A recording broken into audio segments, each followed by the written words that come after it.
இன்னைக்கு நம்ம என்ன சாப்டர் பார்க்க போறோம் அப்படின்னா F block elements. F block எலிமெண்ட்ஸ்ல உள்ள கொஸ்டின் ஆன்சர்ஸ் ஒன் பை ஒன்னா பார்ப்போம். Okay, first question, which of the following ions will exhibit color in aqueous solution? இப்போ இங்க 4 எலிமெண்ட் கொடுத்துருக்காங்க. அதுல எந்த எலிமெண்ட்ஸ் வந்து கலரா இருக்கும் அதோட aqueous சொல்யூஷன்ஸ்ல அப்படிங்கிறது தான் கொஸ்டின். இப்போ பாத்தீங்க அப்படின்னா எல்லாத்தோட அட்டாமிக் நம்பரும் கொடுத்துருக்காங்க. இப்போ கலரா கலர்லெஸ் அப்படின்னு கண்டுபிடிக்கிறதுக்கு நம்ம அன்பேட் எலக்ட்ரான் இருந்தது அப்படின்னாவே ஈஸியா ஃபைண்ட் அவுட் பண்ணலாம். இப்போ அட்டாமிக் நம்பர் கொடுத்ததுனால ப்ராப்ளம் இல்லை. இப்போ அதோட எலக்ட்ரானிக் கான்ஃபிகரேஷன் எழுதுனீங்க அப்படின்னா அன்பேட் எலக்ட்ரான் இருக்கா இல்லையா, அதோட எக்ஸைட்டட் ஸ்டேட்ல நம்ம ஆர்டிகல் எக்ஸைட்டட் ஸ்டேட்ல எலக்ட்ரானை வந்து ஃபில் பண்ணி காமிக்கணும். அப்போ பாத்தீங்க அப்படின்னா அன்பேட் எலக்ட்ரான் இருந்தது அப்படின்னா கலர் சொல்யூஷனா இருக்கும், இல்லை அப்படின்னா அது கலர்லெஸ் சொல்யூஷனா இருக்கும். அதோட ஆன்சர்ஸ் பாத்தீங்க அப்படின்னா கீழே ஒன் பை ஒன்னா கொடுத்துருக்கேன். இப்போ ஆன்சர் பாத்தீங்க அப்படின்னா டைட்டேனியம். இப்போ டைட்டேனியத்தோட அட்டாமிக் நம்பர் என்ன, 22. இப்போ அதோட எக்ஸைட்டட் ஸ்டேட் மட்டும் நான் இங்க கொடுத்துருக்கேன். So 4 is 0, 3d1. டைட்டேனியம் 3+ அப்படிங்கிறனால 4s லெவலில் உள்ள அந்த 2 எலக்ட்ரானும் 3d லெவலில் ஒரு எலக்ட்ரானும் லாஸ் ஆயிருக்கும். அப்போ 4s 0, 3d1 வந்திருக்கும். So it has one unpaired electron. So ஒரு அன்பேட் எலக்ட்ரான் இருக்கிறதுனால இந்த solution will be colored. So மற்ற கேசஸ்லாம் பாருங்க அப்படின்னு பார்த்தீங்க அப்படின்னா lanthanum 3+ and lutetium 3+ and scandium 3+. lanthanum 3+ பார்த்தீங்க அப்படின்னா இது வந்து ground state level, 5d1 6s2 வந்து கிரவுண்ட் ஸ்டேட் லெவல். அதே lanthanum 3+ எக்ஸாக்ட் ஸ்டேட்ல இருக்கும்போது எப்படி இருக்கும்னா 5d0 and 6s0 அந்த 3 எலக்ட்ரான் லாஸ் ஆயிடுது, நமக்கு 0 ஆயிருக்குங்க. அப்ப no unpaired electron. Unpaired electron இல்லை அப்படின்னாவே அது கலர்டா இருக்காது. ஓகே, அதே போல lutetium 3+. lutetiumல பாத்தீங்கன்னா 4s14 5d1 and 6s2 இந்த 3 எலக்ட்ரான்ஸும் லாஸ் ஆகி நம்மளுக்கு எக்ஸாக்ட் ஸ்டேட்ல இந்த மாதிரி இருக்கும். So there is no unpaired electron. scandium 3+. இதுல பாத்தீங்க அப்படின்னா கிரவுண்ட் ஸ்டேட்ல 4s2 and 3d1 இருக்கும். எக்ஸாக்ட் ஸ்டேட்ல 4s0. இதுல 2 எலக்ட்ரானும் இதுல ஒரு எலக்ட்ரான் லாஸ் ஆகி scandium 3+ இருக்கும். ஸோ scandium 3+ இருக்கிறதுனால அங்க அன்பேட் எலக்ட்ரான் இல்லை. அன்பேட் எலக்ட்ரான் இல்லை அப்படின்னாவே அது வந்து கலர்லெஸ்ன்னு சொல்லியிருக்கோம். கலர்டா இருக்கணும் அப்படின்னாவே must have at least one unpaired electron. So unpaired electron இருந்தா that is a coloured solution சொல்லுவோம். ஓகே, ஸோ அப்போ இந்த கொஸ்டினை பொறுத்த வரைக்கும் இந்த மாதிரி கலர் பேஸ் பண்ணி கொஸ்டின் கேட்டாங்க அப்படின்னா ஃபர்ஸ்ட் அட்டாமிக் நம்பர் தெரியணும், தென் அதோட எலக்ட்ரானிக் கான்ஃபிகரேஷன் உங்களுக்கு எழுதி தெரியணும். ஸோ எலக்ட்ரானிக் கான்ஃபிகரேஷன் எழுதிங்க அப்படின்னா அன்பேட் எலக்ட்ரான் ப்ரெசென்ட் ஆயிருந்தது அப்படின்னா that is a colour solution ஈஸியாக கால்குலேட் பண்ணுவோம். Right, second question, which of the following ions has electronic configurations? இங்க கொடுத்திருக்காங்க எந்த அயான்ஸ்க்கு எலக்ட்ரானிக் கான்ஃபிகரேஷன் வந்து ஆர்கான் 3d6 வரும் அப்படின்னு.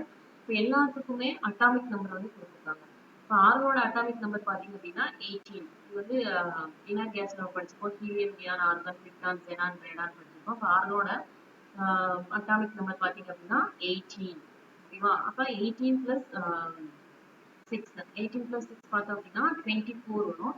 ஸோ இங்க எல்லாத்துக்குமே அட்டாமிக் நம்பர் கொடுத்ததுனால ஈஸியாக நம்ம கால்குலேட் பண்ணலாம். 24 அப்படின்னா ஃபர்ஸ்ட் கேஸ் எடுத்தீங்க அப்படின்னா நிக்கல் 3+. நிக்கல் 3+னால 28லேருந்து ஒரு 3 நீங்க மைனஸ் பண்ணீங்க அப்படின்னா 25 வரும். ஸோ நம்மளுக்கு ஆன்சர் என்ன வரும், 24 வரும். இங்கே 25 வந்துருக்கு. ஸோ இது கேன்சல் ஆயிரும். தென் மேங்கனீஸ் 3+ எடுத்தீங்க அப்படின்னா 25 - 3, 3+ நம்ம மைனஸ் பண்ணுவோம். மைனஸ் பண்ணோம் அப்படின்னா 22 வரும். ஸோ இந்த ஆன்சர் பார்த்தீங்க அப்படின்னா ராங். இந்த நெக்ஸ்ட் கேஸ்ல அயன் 3+ எடுத்துட்டோம் அப்படின்னா 26. 26 - 3 பார்த்தீங்கன்னா 23 வரும். ஸோ லாஸ்ட் சான்ஸ் பார்த்தீங்க அப்படின்னா டி தான், கோபால்ட் 3+. இதோட அட்டாமிக் நம்பர் 27. 27ல 3 மைனஸ் பண்ணோம் அப்படின்னா 24 வரும். ஸோ எலக்ட்ரானிக் கான்ஃபிகரேஷன் எதுக்கு மேட்ச் ஆகும் அப்படின்னா கோபால்ட் 3+ தான் மேட்ச் ஆகும். ஓகே, ஸோ ஆன்சர் பார்த்தீங்கன்னா டி தான். Which of the following pairs has the same size? இப்போ எல்லாமே பேர்ஸா கொடுத்துருக்காங்க. எந்த பேருக்கு வந்து சைஸ் வந்து ஒன்று போல இருக்கும் அப்படிங்கிறது தான் கொஸ்டின். இப்போ ஃபர்ஸ்ட் கேஸ்ல பார்த்தீங்கன்னா iron and nickel, then zirconium and titanium, zirconium and hafnium, then zinc and hafnium. இப்போ அயன் நிக்கல் பார்த்தீங்க அப்படின்னா லெஃப்ட் டு ரைட் பீரியாடிக் டேபிள்ல போகும். லெஃப்ட் டு ரைட் போகும்போது நம்ம என்ன படிச்சிருக்கோம், அட்டாமிக் ரேடியஸ் வந்து டிக்ரீஸ் ஆகும்னு படிச்சிருக்கோம். ஸோ அப்படி பார்க்கும்போது இந்த ஃபர்ஸ்ட் ஆப்ஷன் வந்து கேன்சல் ஆயிடும். தென் ஜெர்கோனியம் அண்ட் டைட்டேனியம், இது வந்து ஜெர்கோனியம் வந்து எங்க இருக்கும், டைட்டேனியம், ஸ்காண்டியம், டைட்டேனியம், மெரடியம், டைட்டேனியத்துக்கு கீழே இருக்கும். ஸோ இது ரெண்டையும் நம்ம மேட்ச் பண்ணி பார்க்க மாட்டோம். சேம் சைஸ் கொடுத்துருக்காங்க. அடுத்து நெக்ஸ்ட் பாருங்க ஜெர்கோனியம் அண்ட் ஹாஃப்னியம். ஸோ இந்த கேஸ்ல நம்ம படிக்கும்போது டி பிளாக் எலிமெண்ட்ஸ் படிக்கும்போது படிச்சிருக்கோம் ஜெர்கோனியம் அண்ட் ஹாஃப்னியம் வந்து சேம் சைஸ் வச்சிருக்கோம். Because lanthanide contraction. due to lateral contraction, these two are having same state. So answer பார்த்தீங்கன்னா C தான் answer. எதனால இது ரெண்டுக்கும் சேம் சைஸ் இருக்கு? லாந்தரிக் கான்ட்ராக்ஷன் இருக்கிறதுனால தான் zirconium and hafnium having same size. Okay, fourth one. For the successive transition elements chromium, manganese, iron and cobalt, the stability of +2 oxidation state will be there in which of the following order? So வந்து பாத்தீங்க அப்படின்னா ஒரு 4 element கொடுத்துருக்காங்க, chromium, manganese, iron and cobalt. இப்போ அதோட oxidation state பார்த்தீங்க அப்படின்னா +2 தான். எல்லாத்துக்குமே வந்து +2 oxidation state. But which one is most stable அப்படிங்கிறது தான் கொஸ்டின். எல்லாத்தோட அட்டாமிக் நம்பருமே கொடுத்துட்டாங்க. இது எப்படி கால்குலேட் பண்ணணும் அப்படின்னா எலக்ட்ரானிக் கான்ஃபிகரேஷன் உங்களுக்கு தெரியும். மேங்கனீஸ் பார்த்தீங்க அப்படின்னா 25. ஓகேவா? இப்போ 2+ அப்படின்னா நம்ம என்ன சொல்லுவோம், 4s2 கிரவுண்ட் ஸ்டேட் லெவலில் 4s2 3d5 வரும். ஏன்னா 25னால 3d5 வரும். 2+னால அந்த 4s லெவலோட அந்த 2 எலக்ட்ரான் வந்து லாஸ் ஆயிருக்கும். 3d5 தான் இருக்கும். அப்போ 5d ஆர்பிட்டல்லுமே 5 எலக்ட்ரான் வந்து நம்ம போட்டிருக்கோம். அது 5 எலக்ட்ரான் வந்து அப்படியே ஹாஃப் ஃபில்டா இருக்கும். ஏன்னா d ஆர்பிட்டல் வந்து 10 எலக்ட்ரான் வந்து ஃபில் பண்ணலாம், f ஆர்பிட்டல்ல 14 வந்து ஃபில் பண்ணலாம். ஸோ D5 அப்படிங்கிறது ஹாஃப் ஃபீல்டு. ஹாஃப் ஃபீல்டா இருந்தது அப்படின்னா அது வந்து மோஸ்ட் ஸ்டேபிளா இருக்கும் when compared to other elements. இப்போ அதெல்லாம் கீழே கொடுத்துருக்கேன் 1 by 1. மேங்கனீஸ் 2+ எடுத்துட்டோம் அப்படின்னா 4s லெவலில் 0. ஏன்னா 2+னால இந்த 2 எலக்ட்ரான் கேன்சல் ஆயிருக்கும். So 4s 0, 3d5. 3d5ங்கிறது ஹாஃப் ஃபீல்டு. ஹாஃப் ஃபீல்டா இருந்தது அப்படின்னா ஸ்டேபிளா இருக்கும். நெக்ஸ்ட் பார்த்தோம் அப்படின்னா Fe2+ பாருங்க, ஒரு எலக்ட்ரான் எக்ஸஸா இருக்கும். ஸோ டீஸ்டெபிலைஸ் ஆகும்.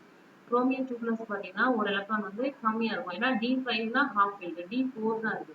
ஸோ ஒரு எலக்ட்ரான் லெஸரா இருக்கிறனால டீஸ்டெபிலைஸ் ஆகும். தென் கோபால்ட் 2+ பார்த்தீங்கன்னா 2 எலக்ட்ரான் எக்ஸஸா இருக்கு. ஸோ 2 எலக்ட்ரான் எக்ஸஸா இருக்கிறதுனால டீஸ்டெபிலைஸ் ஆகும். ஸோ மோஸ்ட் ஸ்டேபிள் எதுன்னு பார்த்தீங்கன்னா மேங்கனீஸ் 2+. ஸோ எந்த ஆப்ஷன்ல மேங்கனீஸ் 2+ ஃபர்ஸ்ட் பொசிஷன்ல இருக்கு பார்த்தோம் அப்படின்னா ஆப்ஷன் ஏ தான். ஆன்சர் பார்த்தீங்கன்னா manganese is greater than manganese, அதாவது Mn2+ is most stable than the iron 2+, than the chromium 2+, than the cobalt 2+. Okay. Fifth question. Magnetic moment 2.83 Bohr magneton is given by which of the following plans? So magnetic momentum value கொடுத்திருக்காங்க. Magnetic momentum value கொடுத்திருக்காங்க 2.83. இந்த 4 elements கொடுத்திருக்காங்க. இது எதுக்கு match ஆகும் அப்படின்னு நம்ம பார்க்கணும். இது மாதிரி கொடுத்தாங்க அப்படின்னா மேக்னெட்டிக் மொமெண்ட்டை கண்டுபிடிக்கிறதுக்கு நமக்கு ஃபார்முலா உண்டு. mu is equal to root of n into n plus 2 அப்படின்னு படிச்சிருக்கோம். ஸோ ஒவ்வொன்றுக்கும் நம்ம அப்ளை பண்ணி பார்க்கணும். ஸோ ஃபர்ஸ்ட் நான் வந்து ஆன்சர் பார்த்தீங்க அப்படின்னா பி தான். நிக்கல் 2+ மட்டும் தான் பார்த்தீங்க அப்படின்னா 2 எலக்ட்ரான் இருக்கும், அதாவது 2 அன்பேர்ட் எலக்ட்ரான் இருக்கும். இப்போ நிக்கல் 2+னோட எக்ஸாக்ட் ஸ்டேட் எழுதிருக்கு. பிகாஸ் 4s லெவலில் வந்து 2 எலக்ட்ரான் லாஸ் ஆகி 4s 0, 3d8 இருக்கும். டி ஆர்பிட்டலில் பார்த்தீங்க அப்படின்னா 8 எலக்ட்ரான் ஃபில் ஆகி ரிமைனிங் 2 எலக்ட்ரான் வந்து அன்பேர்ட் எலக்ட்ரான் இருக்கும். 2 அன்பேர்ட் எலக்ட்ரான் இருந்தால் மட்டும்தான் நம்ம n into n plus 2 formula போடுவோமா, மேக்னெட்டிக் மொமெண்டம் கால்குலேட் பண்றதுக்கு mu is equal to root of n into n plus 2 வந்து ஃபார்முலா. nங்கிறது number of unpaired electrons. So நிக்கல்ல மட்டும்தான் உங்களுக்கு 2 அன்பேர்ட் எலக்ட்ரான் இருக்கும். மீதி உள்ளதெல்லாம் நீங்க வீட்டில் ட்ரை பண்ணி பார்த்தீங்கன்னா தெரியும். அந்த 2 எலக்ட்ரானை நீங்க இதில் சப்ஸ்டியூட் பண்ணணும். என்னங்கிற பிளேஸ்ல சப்ஸ்டியூட் பண்றோம். So 2 into 2 plus 2. இது பார்த்தீங்கன்னா 4 வரும். 4 into 2 பார்த்தீங்கன்னா 8. அப்போ ரூட் ஆஃப் 8ஓட வேல்யூ பார்த்தீங்க அப்படின்னா 2.83 வரும். அப்போ ஆன்சர் பார்த்தீங்கன்னா நிக்கல் 2+. ஸோ 1 by 1 நீங்க ஈஸியா நீங்க அது எலக்ட்ரானிக் கான்ஃபிகரேஷன் எழுதிட்டு அதோட ஷெல்ல வந்து ஃபில் பண்ணி போட்டீங்க அப்படின்னாவே எத்தனை அன்பேர்ட் எலக்ட்ரான் இருக்குன்னு தெரிஞ்சுக்கணும். அன்பேர்ட் எலக்ட்ரான் இருந்தா ஈஸியா நம்ம மேக்னெட்டிக் மொமெண்டம் வேல்யூ கால்குலேட் பண்ணலாம். மேக்னெட்டிக் மொமெண்டம் கால்குலேட் பண்ணீங்கன்னா மேட்ச் பண்ணி ஆன்சர் எழுதலாம். இப்போ பார்த்தீங்கன்னா நிக்கல் 2+ வந்து 2 அன்பேர்ட் எலக்ட்ரான் இருக்கும். ஸோ அதனால ஆன்சர் பார்த்தீங்க அப்படின்னா நிக்கல் 2+. அதோட போர் மேக்னெட்டிக் மொமெண்ட் வேல்யூ பார்த்தீங்க அப்படின்னா 2.83. Next question. Basic character of the transition metal monoxide. Follow the order. So basic character வந்து கேட்டிருக்காங்க. ஒரு சீரீஸ்ல கொடுத்துருக்காங்க. இப்போ பார்த்தீங்கன்னா வெனேடியம், குரோமியம், டைட்டானியம், அயன். இப்போ இங்க பார்த்தீங்க அப்படின்னா வெனேடியம், ஸ்கேண்டியம், டைட்டானியம், ரேடியம் அந்த டி பிளாக் எலமெண்ட்ஸ்ல படிச்சிருக்கோம். இப்போ லெஃப்ட் டு ரைட் போகும்போது அதோட கோவலன்ட் நேச்சர் பார்த்தீங்க அப்படின்னா இன்க்ரீஸ் ஆகும். ஜெனரலாகவே லெஃப்ட் டு ரைட் பீரியாடிக் டேபிள்ல லெஃப்ட் டு ரைட் பார்க்கும்போது என்ன ஆகும்னா கோவலன்ட் நேச்சர் வந்து இன்க்ரீஸ் ஆகும். கோவலன்ட் நேச்சர் இன்க்ரீஸ் ஆனாவே பேசிக் கேரக்டர் என்ன ஆகும் அப்படின்னு பார்த்தீங்கன்னா டிக்ரீஸ் ஆகும். ஸோ இதை பேஸ் பண்ணி போகணும். Covalent nature is inversely related to basic nature. Okay, அதான் கீழே கொடுத்துருக்காங்க. ஸோ அப்படி பார்த்தோம் அப்படின்னா டைட்டானியம், வெனேடியம், குரோமியம், அயன், அதாவது titanium 22, vanadium 23, chromium 24, atomic number நான் சொல்றேன் 24, அயன் பார்த்தீங்கன்னா 26 வரும். ஸோ லெஃப்ட் டு ரைட் போக போக என்ன ஆகும் அப்படின்னா அதோட கோவலன்ட் நேச்சர் வந்து இன்க்ரீஸ் ஆகும். கோவலன்ட் நேச்சர் இன்க்ரீஸ் ஆச்சு அப்படின்னா அதோட பேசிசிட்டி வந்து டிக்ரீஸ் ஆகும். பேசிக் கேரக்டர் வந்து டிக்ரீஸ் ஆகும். ஸோ அதோட ஆர்டர் பார்த்தீங்க அப்படின்னா titanium, vanadium, chromium and iron oxide தான் ஆன்சர். Okay right. ஸோ இந்த கான்செப்டை வந்து நீங்க ஞாபகம் வச்சுக்கணும். Covalent nature is inversely related to basic character. So answer will be D. Some question. Which of the following is most basic? இப்போ நான் first ஸ்லைடில் சொல்லிருக்கேன் சிக்ஸ்த் கொஸ்டின் அதே போல தான் எதையும் நம்ம திங்க் பண்ணோம்.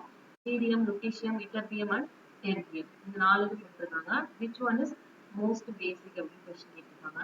நம்ம லெஃப்ட் டு ரைட் போகும்போது என்ன ஆகும்? இப்போ இங்க கொடுத்தது வந்து லாந்தரைட் கொடுத்துருக்காங்க. லாந்தரைட்ஸ்ல லெஃப்ட் டு ரைட் போகும்போது அதோட அட்டாமிக் ரேடியஸ் பார்த்தீங்க அப்படின்னா டிக்ரீஸ் ஆகும். Atomic radius will be decrease. அதோட கோவலன்ட் நேச்சர் பார்த்தீங்க அப்படின்னா இன்க்ரீஸ் ஆகும். கோவலன்ட் நேச்சர் இன்க்ரீஸ் ஆகும் அப்படின்னா பேசிசிட்டி வந்து என்ன ஆகும்? டிக்ரீஸ் ஆகும். ஸோ கோவலன்ட் நேச்சர் வந்து இன்வெர்ஸ்லி ப்ரொபோர்ஷனல் டு பேசிக் நேச்சர்னு பார்த்தோமா? அப்போ இதுல எது மோஸ்ட் பேசிக்னு பார்த்தோம் அப்படின்னா ஆப்ஷன் ஏ தான் மோஸ்ட் பேசிக். ஸோ அதான் கீழே கொடுத்துருக்கேன் நான்.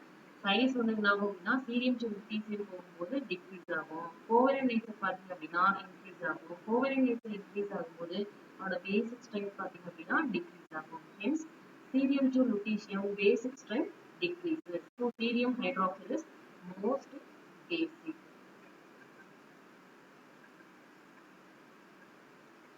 Right. The radius of lanthanum T plus is 1.06 micron. Which one of the following given values will be closest to the radius of lutetium 3 plus? இது ஈஸியா நம்ம பார்த்தோன்னே சொல்லிடலாம். இது ஒரே ஒரு கான்செப்ட் தான். நம்ம லாந்தரைன் டெஃப்லாக் எலிமெண்ட்ஸ் படிக்கும்போது லெஃப்ட் டு ரைட் போகும்போது என்ன ஆகும்னா due to lanthanide contraction atomic radius will be decreased னு படிச்சிருக்கோம். இப்போ லாந்தனத்தோட வேல்யூ வந்து 1.06 ஆங்ஸ்ட்ராம் கொடுத்துருக்காங்க. ஓகேவா? ஸோ வேல்யூ மஸ்ட் பி லோவா தான் இருக்கணும். ஓகேவா? லோவா இருந்தா மட்டும் நம்ம என்ன சொல்லியிருக்கோம் கான்செப்ட் லாந்தன் டு லுட்டீசியம் வந்து அட்டாமிக் சைஸ் வந்து டிக்ரீஸ் ஆகும். அப்போ 1.06 விட எந்த வேல்யூ வந்து லோவா இருக்கோ அதுதான் ஆன்சர் ஆகும். இப்போ பாருங்க 1.60 ஹையா இருக்கு. 1.40 ஆல்சோ ஹை. இது பார்த்தீங்கன்னா சேம் அதே வேல்யூ கொடுத்துருக்காங்க. அப்போ ஆன்சர் பார்த்தீங்க அப்படின்னா 0.85 ஆங்ஸ்ட்ராம். இதுக்கு என்ன ரீசன் சொல்றோம்? லாந்தனம் டு லுட்டீசியம் போகும்போது அட்டாமிக் ரேடியஸ் வந்து டிக்ரீஸ் தான் ஆகணும். அப்போ சைஸ் வந்து எதோட சைஸ் வந்து ரொம்ப லோவா இருக்கும் பார்க்கலாம். ஆப்ஷன் பார்த்தீங்க அப்படின்னா 0.85 ஆங்ஸ்ட்ராம் தான் லோ. இப்போ ஆன்சர் வந்து இது பார்த்தோன்னே கண்டுபிடிச்சலாம். ஃபர்ஸ்ட் ஆன்சர் தான் 0.85ங்கிறது தான் அந்த value. Due to lanthanide contraction, lutetium is expected to have smaller ionic radius. That's why 0.85 is the answer. Right. Most of the lanthanides are colored due to presence of unpaired electrons which are removed. இப்போ lanthanides எடுத்தோம் அப்படின்னா most of the elements பார்த்தீங்க அப்படின்னா கலர்டா இருக்கும். அதுக்கு என்ன reason பார்த்தீங்கன்னா unpaired electrons இருக்கும். ஆல்ரெடி ஃபர்ஸ்ட் ஸ்லைட்ல சொன்னோம் unpaired electrons பேஸ் பண்ணி ஒரு கொஸ்டின் இருக்கு. which one is colored அப்படிங்கிற மாதிரி கொஸ்டின் கேட்டிருந்தோம். இப்போ இதுல பாத்தீங்க அப்படின்னா கலரா இருக்கிறதுக்கு என்ன ரீசன்? மேக்ஸிமம் லாந்தரைட்ஸ் பாத்தீங்க அப்படின்னா கலரா இருக்கு டியூ டு அன்பேர்ட் எலக்ட்ரான் படிச்சிருக்கோம். பட் அங்க ஒன் மோர் திங் இன்னொரு இம்பார்ட்டன்ட் பாயிண்ட் என்ன அப்படின்னு பாத்தீங்க அப்படின்னா டி பிளாக் எலமெண்ட்ஸ்ல வந்து D2D டிரான்சிஷன் நடக்கிறதுனால நம்ம கலர்ட்னு படிச்சிருக்கோம். இதுல பாத்தீங்க அப்படின்னா F2F டிரான்சிஷன் நடக்கிறதுனால தான் நம்மளுக்கு கலர்டா இருக்கும் அப்படின்னு நம்ம சொல்லுவோம். ஸோ லாந்தரைட்ஸ் பொறுத்த வரைக்கும் F2F டிரான்சிஷன் இருக்கிறதுனால தான் கலர்டா இருக்கு. ஓகேவா? பட் இதே டி பிளாக் எலமெண்ட்ஸ்ல கேட்டிருந்தாங்க அப்படின்னா நீங்க வந்து D2D டிரான்சிஷன் கொடுக்கணும். அதாவது most of the D block elements are coloured due to the presence of unpaired electrons which undergo அப்படின்னு கொஸ்டின் கேட்டாங்கன்னா D2D டிரான்சிஷன் எடுக்கணும். லாந்தரைட் கொடுத்ததுனால F2F டிரான்சிஷன் நம்ம ஆன்சர். Right. Next. Gadolinium belongs to core of series. Its atomic number is 64. Which of the following is the correct electronic configuration of gadolinium? Gadolinium. Okay, right. இப்போ gadoliniumத்தோட atomic number இங்க கொடுத்தாங்க 64. இப்போ 4 configuration கொடுத்தாங்க. இது எந்த வந்து மேட்ச் ஆகுது அப்படின்னு பார்க்கணும். இதுல பாத்தீங்க அப்படின்னா 4f9 and 5s. இது வந்து ஸ்டேபிளா இருக்காது. எஃப் லெவல்ல பாத்தீங்க அப்படின்னா 14 எலக்ட்ரான் வந்து ஃபில் பண்ணலாம். 7 அப்படிங்கிறது ஹாஃப் ஃபீல்டு. ஹாஃப் ஃபீல்டா இருந்தா மட்டும் தான் அது வந்து ஸ்டேபிளா இருக்கும். கடலோனியத்தோட எலக்ட்ரானிக் கான்ஃபிகரேஷன் பார்த்தோம் அப்படின்னா half ஃபில்டு லெவல்ல தான் நம்ம எழுதிருப்போம்.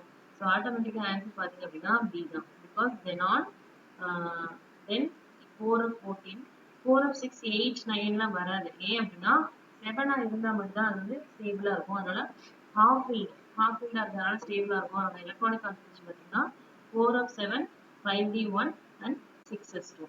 ஸோ கடலோனியத்தோட எலக்ட்ரானிக் கான்ஃபிகரேஷன் வந்து கொஸ்டின்ஸ் அதிகமாக கேட்டிருந்ததுனால இந்த கொஸ்டின் நான் எடுத்திருக்கேன்.